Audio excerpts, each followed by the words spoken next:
Captain Mikhail Polny led a missile launch drill, vigilantly ensuring every crew member adhered to instructions. Although all teams followed protocol, the launch of the first controlled missile failed, abruptly halting the exercise. Despite this setback, 2 individuals with directives from higher authorities acknowledged the failure but insisted that the mission proceed as planned. Later, Captain Alexei Vostrikov, in command of the K-19 submarine, assumed leadership with Captain Polnin serving under him. Vostrikov prioritized the crew's safety over rigid orders, a decision that shaped his approach. Upon boarding the submarine, Vostrikov remarked on the looming mission, recognizing the difficulty it posed for Polnin. The 2 captains inspected the submarine, and during their tour, Vostrikov found a reactor crew member asleep. Blaming intoxication, he ordered Polnin to replace him. Polnin defended the crew member, Lieutenant Yas, as the Navy's finest reactor operator, noting Yas had never been intoxicated. However, Vostrikov dismissed the defense, insisting on a replacement. Lieutenant Vadim, a top graduate from the Nuclear Academy, soon reported for duty. Polnin, however, harbored doubts about Vadim's ability since he had no experience working on reactors at sea. Before the submarine set sail, the crew was preoccupied with loading supplies. In the commotion, the ship's doctor, in a rush to correct a medication error, tried to stop a truck but was fatally struck. A new doctor was assigned, casually introducing himself as a base doctor. During the submarine's inauguration, Captain Vostrikov addressed the crew, expressing gratitude for the opportunity to serve alongside them. He emphasized their interdependence, stating that their success relied on mutual support, and that failure was not an option. With formalities complete, the submarine departed the pier and descended to 50 meters. To prepare the crew for emergencies, Vostrikov initiated a simulated fire. The exercise tested the crew's ability to respond under pressure, even in low-visibility conditions. Later, Comrade Suslov, who is a political officer, offered condolences to Polnin regarding the change in command. Polnin exchanged only a few words before leaving abruptly. Early the next morning, Vostrikov summoned the crew for more emergency drills. When their performance failed to meet his expectations, he ordered additional training, focusing on torpedo replacement. During the exercise, 2 crew members were injured, prompting Polnin to assist them. Seeing the crew exhausted, he asked if they had complaints, though a senior technician cut off one member before he could speak. Vostrikov held the officers accountable for their inadequate performance, declaring that they had to meet higher standards. The next day, he pushed the crew further by ordering the submarine to descend to its maximum operational depth. At 200 meters, Polnin advised sticking to the safe limit, but Vostrikov insisted they dive to 300 meters. Polnin protested, warning that the depth was too dangerous, but Vostrikov ignored him. Anxiety spread among the crew as structural sounds indicated the submarine was struggling under the pressure.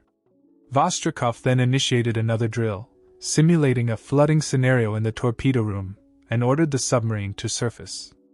Polnin warned against surfacing too quickly beneath the ice layer, but his advice was dismissed. As the submarine broke through the ice, panic subsided, though frustration was visible on Polnin's face. He left the control room, retreating to his quarters. Soon after, Vostrikov called for a test of the control missiles, and the crew successfully launched them. Moscow acknowledged the achievement, congratulating the crew. Later, Vostrikov sought out Polnin, concerned about his absence from the control room. He warned that Polnin would be mentioned in his report. Polnin responded firmly, stating that Vostrikov's reckless actions endangered the boat and crew, and he too would be reported. Some crew members privately expressed that they would have felt more secure under Polnin's command.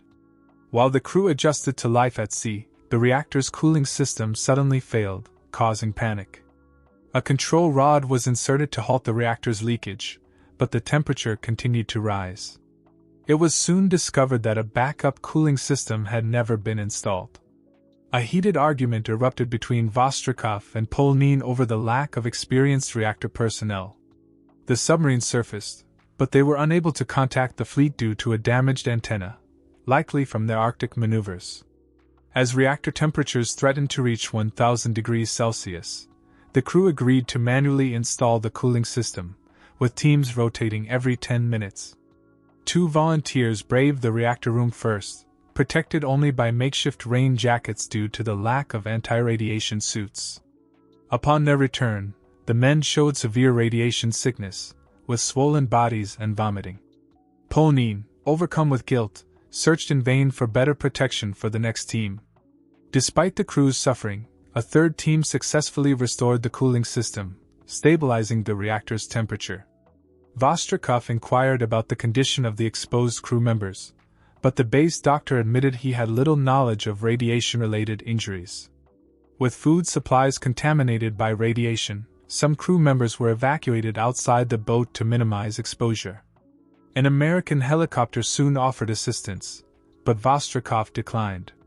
As the crisis continued, a fire broke out in a torpedo compartment, prompting another tense exchange between Vostrikov and Polnine.